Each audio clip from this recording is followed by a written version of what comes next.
You're listening to the N2K Space Network.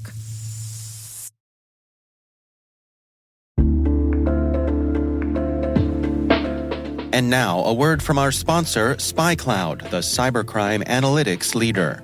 SpyCloud disrupts cybercrime by telling you what criminals know about your business and your customers, so you can take action to prevent ransomware, session hijacking, account takeover, and online fraud.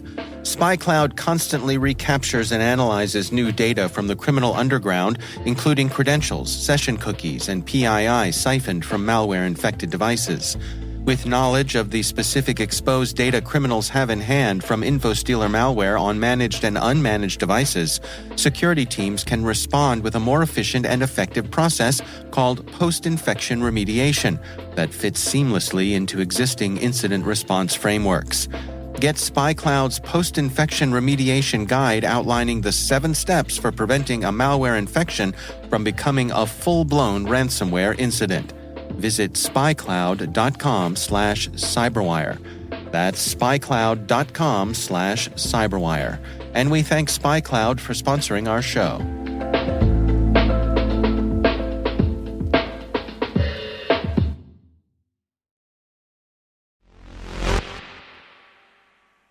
Having the busiest spaceport in the world, close to one of the busiest amusement parks in the world, and subsequently one of the busiest airports in the world, is, to put it mildly, kind of a complicated situation when it comes to air traffic and space launch traffic. So with the example of Cape Canaveral and Orlando in Florida in mind, people who are building out spaceports around the world are trying to put them far, far away from populated areas and busy airports. But even some of the most remote places in the world can still be busy in their own way. Things get tricky when we're talking about airspace disruption. And that's something that SaxaVord Spaceport in the remote reaches of northern Scotland may have to deal with sooner rather than later. T-minus 20 seconds to LOS speed rest. Go for deploy. Roger roll. Today is June 6, 2023. I'm Maria Varmazis, and this is T-minus.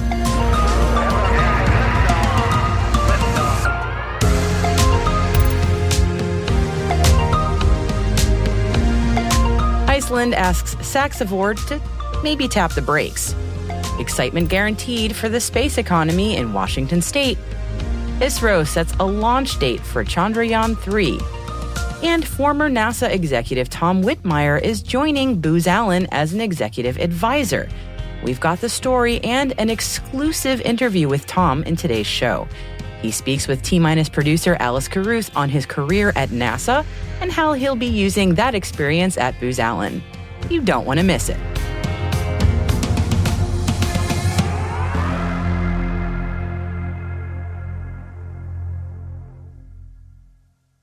And now let's take a look at today's Intel briefing. Increasing numbers of launches to space presents exciting opportunities, but it also causes some logistical problems on the ground. One of them is simply having enough places for launches to happen. Do we have enough spaceports in enough places to support the increasing pace of launches? Well, as the world rushes to build out spaceport capacity, there are growing concerns about how space launches could impact commercial airline traffic and increase pollution. And that issue is front and center in northern Scotland right now with SaxaVord Spaceport, which is currently under construction. The primary concern about airspace disruption due to space traffic at SaxaVord comes from both the Icelandic Transport Authority and from an unnamed aviation stakeholder at Isavia, which is Iceland's air traffic control company. Now, both parties are concerned about environmental and financial hardships. Now, to set the scene here, there are 30 to 50 space flights a year planned at SaxaVord, which is situated at the most northerly point in the UK in Shetland, Scotland. Now, that northerly vantage point puts it very close to Iceland, and Isavia has said that with over a quarter of all North Atlantic air traffic crossing through Icelandic airspace at some point, once SaxaVord is up and running, up to 76 transatlantic flights a day would have to be rerouted when a space launch is scheduled, though I should say that number has been disputed. Now, regardless, the reroutes will mean significantly less money for ISAVia, which the company says it can't afford to lose. And the company also notes that both it and the Icelandic Transport Authority are concerned about an increase in flight time for aircraft operators, which would mean more fuel burned and more carbon emissions in the atmosphere. ISAVia said, quote, "This matter is of great concern to us and viewed with the utmost severity, and hopes to work with SaxaVord to mitigate impacts. One of its proposals it has is to actually limit launches to nighttime." And for its part, SaxaVord says it can't comment on this particular issue, but the build-out continues apace, and pending a license from the UK Civil Aviation Authority in August, SaxaVord's first satellite launch to space might happen as early as next year. We'll keep an eye on this story for you. Now let's switch gears to some more positive news on the space development front, shall we? Yesterday, NASA Administrator Bill Nelson paid a visit to the U.S. state of Washington for the Washington State Space Summit, which was held at Blue Origin headquarters. And Blue Origin just won a recent NASA contract, as you might remember, to build the Blue Moon, which will be a lunar landing vehicle for the Artemis 5 mission. And that's just one of the many, many reasons the spotlight's on commercial space development in Washington state, and why VIPs, including space CEOs, NASA's Nelson, and U.S. Senator Maria Cantwell, were all in attendance at the summit. Now, this comes to no surprise, I'm sure, to any of our listeners who live or work in that area, but if you didn't know, Washington state is one of the central hubs of the commercial space industry. The Puget Sound Regional Council said that commercial space in Washington state has doubled since 2018 and generated $4.6 billion and employed 13,100 people in the state in 2021 alone. The talent pool and manufacturing base for aerospace in Washington is also why Senator Cantwell says she's working to establish a Manufacturing USA Institute there, which would specifically help develop research into composites and thermoplastics, which would absolutely be beneficial to the space economy. And speaking of the space economy, Tom Whitmeyer, a former NASA senior executive, has joined consulting firm Booz Allen Hamilton as an executive advisor to support its space business. In his new role, Whitmeyer will guide Booz Allen's strategic plans for supporting NASA, NOAA, and the Space Force. Whitmeyer's decades of experience managing large-scale spaceflight programs include years leading the Artemis 1 mission. And tune in for more about that in our interview today when he speaks with T-Minus producer Alice Carruth, who got to sit down with Tom to discuss his lessons learned from a distinguished career as an executive at NASA and what he looks forward to most about joining Booz Allen as executive advisor. So tune into that interview later in our program today. And now some news from India and ISRO now. The organization announced that its latest lunar lander, I'll say that 3 times fast, latest lunar lander, Chandrayaan 3, is now integrated with its launch vehicle Mark III, the LVM-3. The goal for Chandrayaan 3, India's third lunar mission, is to safely soft land on the moon and explore. That is not an easy task. Now, ISRO announced today that the launch date for this mission is July 14th, 2023 at 2:35 p.m. IST from SDSC Sriharikota. So until that day, may we recommend some light reading to pass the time? Now, there's a great article in Ars Technica we'll link for you in our show notes about India as a growing space power and its relationship with NASA, especially now that India has signed on to the Artemis Accords. So we've got a link for you in our show notes at space.n2k.com. Space launch firm Astra is spinning off its spacecraft engine business into a wholly owned subsidiary, Astra Spacecraft Engines Incorporated, according to its corporate records. The restructuring is intended to ease hiring and financing.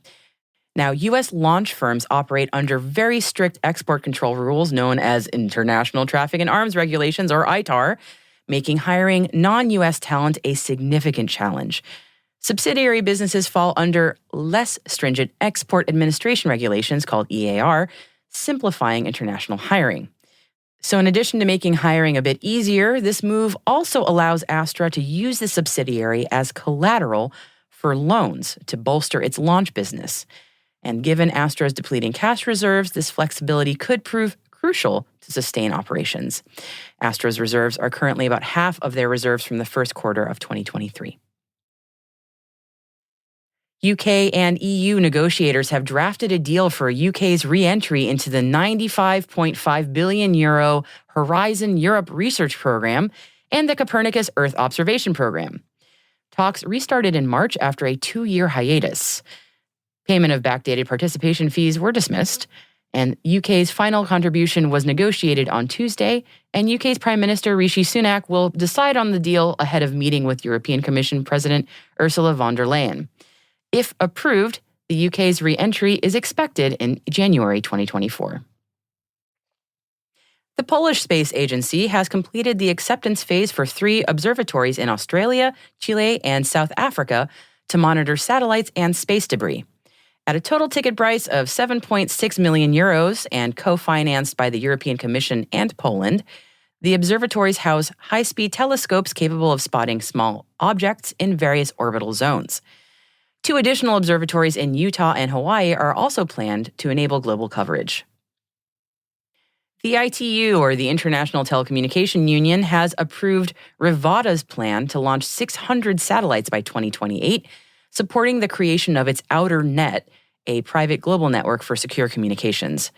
With contracts for manufacturing and launch in place, the next steps are the deployment of 144 satellites and spares by June 2026, and another batch by September 2026. And some more news out of Australia's space sector today. There's a new space consortium there called iLaunch, or Innovative Launch Automation, Novel Materials, Communications, and Hypersonics Trailblazer.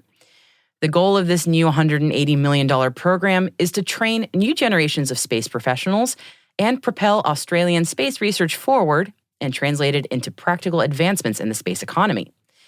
The new consortium is based at the University of Southern Queensland in partnership with the Australian National University, the University of South Australia, and over 20 space industry partners. Vice-Chancellor Professor Geraldine McKenzie of the University of Southern Queensland said this new program to speed up development in Australia's space industry, with the university's help, just makes a lot of sense, she says. Here we have critical infrastructure in space research, including the long-duration hypersonic tunnel, Mount Kent Astronomical Observatory, advanced automated composites manufacturing facilities, and rocket solid fuel manufacturing lab. This is an exciting opportunity to be at the forefront of space research that has a critical role in creating new products, companies, technologies, and jobs. To be a world leader in the space industry, she said.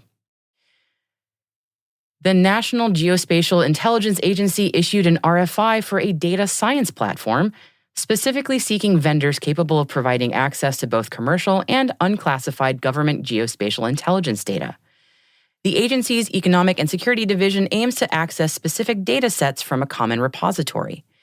This request includes optical, radar, IR, and hyperspectral imagery, and is specifically looking for a software-as-a-service solution with Python-based infrastructure.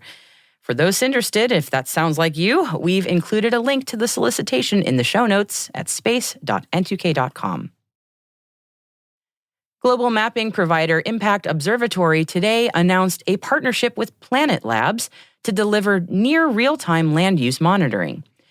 The Impact Observatory's IO Monitor service offers government and industry leaders access to timely, up-to-date, and categorized land use maps. This offers insights into global changes, helps identify threats, and supports decision-making across infrastructure, food systems, and resource management.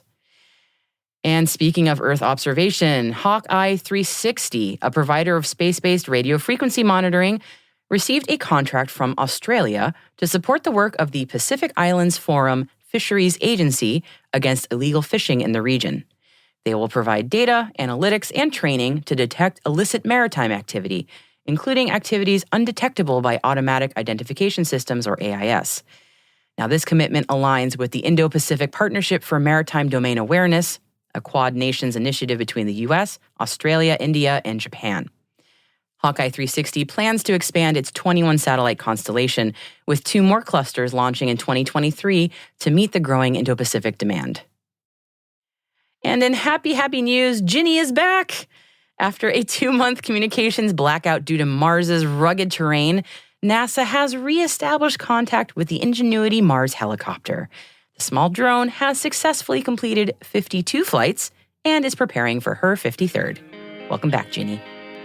And as always, we have a bunch of stories we think you'll enjoy reading, linked for you in our selected reading section of our show notes. We've mentioned a few of them throughout the show today, so be sure to check all the stories out at space.n2k.com.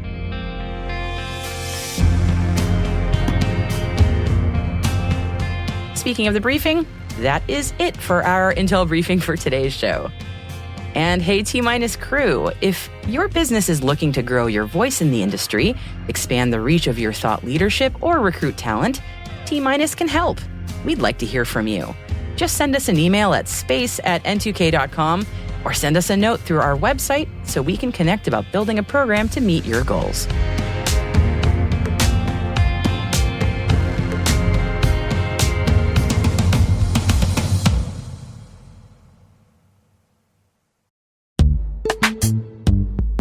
This episode is brought to you by Palo Alto Networks, the leader in cybersecurity. As AI-driven attacks increase, organizations can't afford to have network security that's stuck in the past.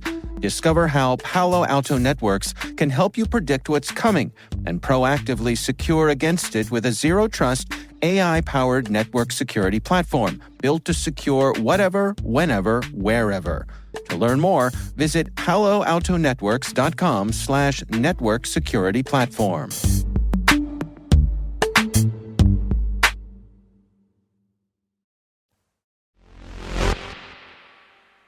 Today, we have an interview with Tom Whitmeyer, Executive Advisor at the Booz Allen Hamilton Group. He's speaking with our show producer, Alice Carruth, all about his previous extensive experience at NASA and how his experiences there shaped his views on space exploration and his career moving forward. First, though, Tom tells Alice about what got him interested in a career in space to begin with. I was just young enough to actually remember watching the Apollo landings. But that's not really what inspired me to go into space. And I'm convinced it's my dad was a plumber, 2 sisters and a brother, and we were always getting these oddball jobs. And interesting enough, space, launch vehicles and spacecraft are really about a plumbing situation. There's a lot of propulsion, there's a lot of valves and timing. And so I actually think it was more kind of the background I got growing up that was more into doing things like that, working with your hands and doing things like plumbing that got me more interested in space. A lot of the folks I meet are more like me, which is they came from some small town somewhere and they just kind of got involved, and then they really decided they liked it a lot, and then they kept doing it. And there are some opportunities in space to do that. You don't have to be from some special background or know somebody that does this type of stuff. You just really need to want to do it. Can you talk me through your roles and what you did at NASA before you went and joined Booz Allen Hamilton? Yeah, I had 17 years as a support contractor, and I did a lot of robotic missions, and it was really the last 22 years that I started working for NASA directly. And that's the thing. It's very hard to actually go work for NASA right out of school. So you usually have to actually go off and kind of get your feet wet, learn about the industry. In my case, I did a lot of spacecraft, some space shuttle stuff, and then I also did some Earth-observing spacecraft. And when I was at NASA, I had a lot of really super cool jobs. I worked in the space shuttle program. I helped lead that program. And then I was actually the deputy chief safety officer for the agency for a little while. And then over the last 8 years, I've been doing the program that I basically retired after we got through our mission, which was Artemis. The first 4 years, I was the deputy leading the entire program. And the last 4 years, I ran the entire program. And that was just fantastic. It was a great opportunity. It was a super cool mission, and I enjoyed it. It was really a lot of fun. What were some of the greatest challenges that you faced executing NASA's Moon to Mars program? The first thing is I was working for NASA during Columbia. And so anybody who was there at the time was really touched by that. I mean, if you were at NASA, you worked human space flight, you were involved in this type of activity in Columbia, you'll remember it, right? And so for me, Columbia was really a great learning experience. I actually started helping lead the shuttle program after the accident. And the accident, there was a lot of contributing causes to the accidents, a lot of them technical in nature. But one of the things we really learned was how important it was to listen to people. And so we actually instituted a whole bunch of specific things to make sure that we had different voices talking to us and that everybody had a seat at the table and they were really able to help, advise us in terms of operations. I think nowadays most people would look at that and call that diversity and inclusion. We really called it safety culture at the time. And I can tell you that it really did a lot for the agency. Not only I think it made our programs a lot stronger, but we became, last 10 years of my tenure at NASA, was the number one agency in the government to work for. And I honestly believe it's the things that we learned as a result of making these changes and becoming a much more inclusive organization and a diverse organization that really made it not only a better place to launch vehicles and spacecraft, but made it a better place to go work. I like where I'm working at now with Booz Allen because they have many of the same thoughts and philosophies about a work culture. Second one was really the Artemis program. We worked on it for 8 years, from design development to building production sites to doing the manufacturing, testing the hardware, all these different things you have to do to be able to fly. When COVID came through, we had to shut operations down. We had to send people home. We were really worried about people's safety. Then not only for the work that we were doing with the vehicle, but the suppliers that were supplying us parts that were in parts of the country which were really impacted by COVID. You wanted to keep moving forward, but you didn't want to put people in a position that wasn't safe. And so and that was one of my responsibilities, working with the agency to make sure we were doing the right things. The other thing is we had a lot of bad weather. We had 7 major storms. And last year when we got ready to launch, we had 2 come through Florida back to back. First one was Ian. That was a Cat 5 storm that came into Florida. I had to direct that they put the vehicle into the VAB to protect it. And then a little bit later on, in the beginning of November, we were getting ready to launch again. And I got a call from our program manager. He says, "You're not going to believe this." And I said, "Well, what?" "Well, there's another hurricane coming to the Cape." And that's just really almost impossible to believe. I'm like, "You got to be kidding me, right?" And so this one, fortunately, Nicole, which came through in early November, was only a Cat 1. We have really smart people that do the weather for us. And so they're very good at predicting this. We knew what the vehicle was capable of. We had a crack ground team that knew how we should respond to this. For the second one, we were able to leave the vehicle at the pad. And so we actually had the storm come through in early November, and we launched the vehicle November 16th. So you've now transitioned, retired from NASA and gone to Booz Allen. What has drawn you to this role? And tell me a little bit about what this executive advisor role would entail. It's a great role. Highly recommend it. First of all, Booz Allen's like a Easter egg hunt. I go out and I meet people and they do everything, right? Booz Allen is involved in all these different activities, not only in space, but with the Veterans Affairs, with basically the Park Service. I mean, I don't think there's a government agency that Booz Allen doesn't have people involved doing independent technical integration. So that's really a lot of fun to be part of that. It's not just a single mission focus, but it's the ability to see across all these different organizations and all these different activities. Booz Allen people they're very interesting, capable, credible people, and it works mostly with data. And so data is very interesting by itself. We talked a little bit about what was going on in space. Well, that's going on with data right now in the country as well. And Booz Allen's in a great position because it actually does both, the space stuff and the data stuff. If you told me 5 or 10 years ago, for example, artificial intelligence would be something that could be used on a routine basis, it just wasn't going to happen, right? It would be a special, high-cost task to look at just a little piece of data. And in the space world, we collect data all the time. Spacecraft I worked on are still flying 20 years later collecting data. And up to now, we've only taken snapshots of the data and just seen, and it's been very valuable, but it's not really been a full motion picture of the data. Nowadays, with the data capabilities that are out there to deal with large quantities of data, fuse the data, take it from different sources and get it into a common language, do machine learning on the data, artificial intelligence, and then share it with people is really just amazing. And so you have these situations where now people are using this data for these really incredible purposes, almost near real-time information where we can share with people and help predict when a flood's going to happen or how to react to a disaster when it occurs. So, as the executive advisor at Booz Allen, how do you plan to leverage your extensive experience at NASA, for example? One of the things that's useful is understanding how the government works. And so, being at a headquarters position for 22 years, you really have a feel for, the policy aspects of it, how things are appropriated, why it's important to communicate with folks, and so that's useful. And of course, technically having a background in space is helpful because you can understand what the opportunities are. So there's that kind of technical aspect, and there's a policy aspect to doing things, and it's really taking those type of experiences on what's technically going on and really how policy and government works and combining those. 5-10 years ago, every government agency kind of did their own thing, right? And when I was at NASA, we did our NASA stuff, and the Air Force did its Air Force stuff.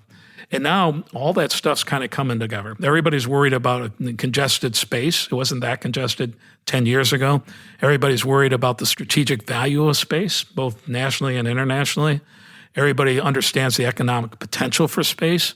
And everybody wants to do things in space, transport things around space, communicate space to communicate back. And so to be an executive advisor at this point in time, where data is just going crazy and space is going crazy, that's just the greatest thing ever. I guess it's almost like the first golden era when we went from not flying in space to getting to land on the lunar surface in 10 years. I think we're at that moment now. 10 years from now, you and I can't even imagine what some of these benefits are going to look like. And the third thing I didn't talk about is not only so much what's going on in space and what's going on with data, but what's going on with the Earth, right? I mean, we're seeing extreme weather events. We're seeing fires. We're seeing floods. I was in D.C. 2 weeks ago, and there were forest fires in Canada. We had the smoke alarms go off in our building. I mean, literally in the building, the smoke alarms going off. And so people beginning to realize that these extreme weather events affect everyone. And so now you have this opportunity to use assets in space to help people on the ground in a meaningful way. I mean, really save lives, be ahead of, extreme weather events, help the world kind of deal with what's going on and help people to kind of avoid it or at least react to it. So I'm very conscious of time and I could chat to you all day, I really could. But I really wanted to kind of talk about your incredible experience and what kind of advice you'd give others that are now starting off in the industry. What do you say to people that when they come up to you and say, how do I become like you? I think it's almost having that kind of modest background all work in your favor, because you don't really take things for granted, right? You're really enthusiastic and you care about things. And there are so many opportunities right now. There's just opportunities in everything I just talked about, opportunities with data, opportunities with the environment, opportunities with space. It's really picking what's important to you. You don't think you're going to get to work for NASA directly. I never got to work for NASA. I get people say, how can I work for NASA? Like impossible, right? I mean, they don't hire too many people right off the street. But if you work and you find something that you really care about and you get involved in that and you feel like you're making a change, you'll really be enthusiastic. And if you're enthusiastic about something, then there's a good chance you're going to get a chance to do it. And I really think there's just a tremendous amount of opportunities right now. And those opportunities are really great opportunities because you have real opportunities to change the world, right? All of a sudden, all the stuff is coming back and it's all happening at the same time and you can change the world. I talked to people after our launch and I said, it doesn't really matter what you did for the launch or where you were at or what your role was. We had a lot of contractors, just like I was a contractor. You made this happen, right? You weren't the one sitting in the launch control center when it lifted off, but you're the one that built this part, and this part needed to work for this mission to be successful. Everybody has a chance to be that person, to be the person that builds the part that makes a difference. And whether it's in data, whether it's with the environment, whether it's with what we do in space, you have a chance to do that, and it does make a difference.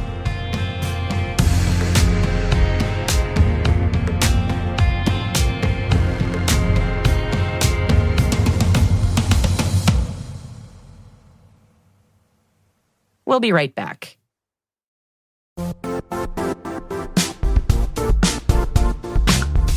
Now, a word from our sponsor, the Johns Hopkins University Information Security Institute, currently seeking qualified applicants for its innovative Master of Science in Security Informatics degree program.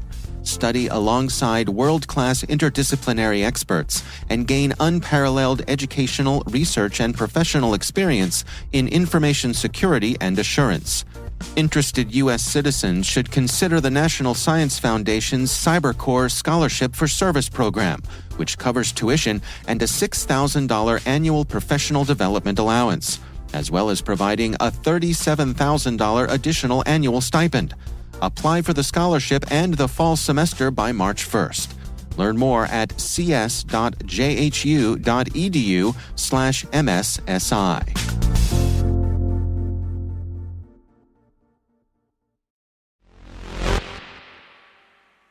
And welcome back. And for today's little fun fact of the day, I'm serving up a bit of media meta commentary because if you're at all space nerdy, and I'm betting you probably are, you've likely seen headlines like this one on July 4th, U.S. Independence Day. Asteroid the size of 3,500 Big Mac hamburgers to pass Earth. Or this one last month. Colossal asteroid the size of 99 narwhals to pass Earth on Thursday. Or asteroid 2023 HF7 is roughly the size of 6 Darth Vaders and is part of a trilogy of asteroids to pass the Earth on Star Wars Day, May 4th. This is the way. Or, this is the last one I promise, my absolute favorite from this past April. Asteroid the size of 787 matzahs to pass over Earth on Passover. So great. These hilarious headlines are all courtesy of the same person at the Jerusalem Post, Aaron Reich, the paper's assistant managing editor. And they're clever, too, because us space nerds know that asteroids are passing by Earth, harmlessly we should add, all the time. So if he can think up a creative unit of measurement, he's got pretty much an infinite cavalcade of near-Earth objects. But why Big Macs and matzahs?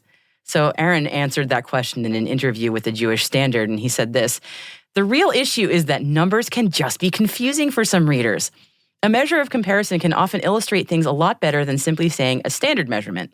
I've done a lot of different ones in the past, but more people have a general idea of how big a flamingo is than how big 14 meters is, especially if they're American. No, he didn't say that part. I said that part. Anyway, nerd bonus points to anyone listening who can figure out the unit conversion for Darth Vader to narwhal.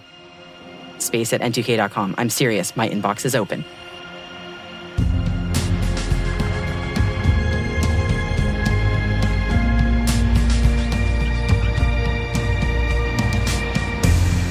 And that's it for T- for July 6, 2023. For additional resources from today's report, check out our show notes at space.n2k.com. We're privileged that N2K and podcasts like T- are part of the daily routine of many of the most influential leaders and operators in the public and private sector, from the Fortune 500 to many of the world's preeminent intelligence and law enforcement agencies. This episode was produced by Alice Carruth. Mixing by Elliot Peltzman and Trey Hester, with original music and sound design by Elliot Peltzman. Our executive producer is Brandon Karpf. Our chief intelligence officer is Eric Tillman. And I'm Maria Varmazis. Thanks for listening, and we'll see you tomorrow.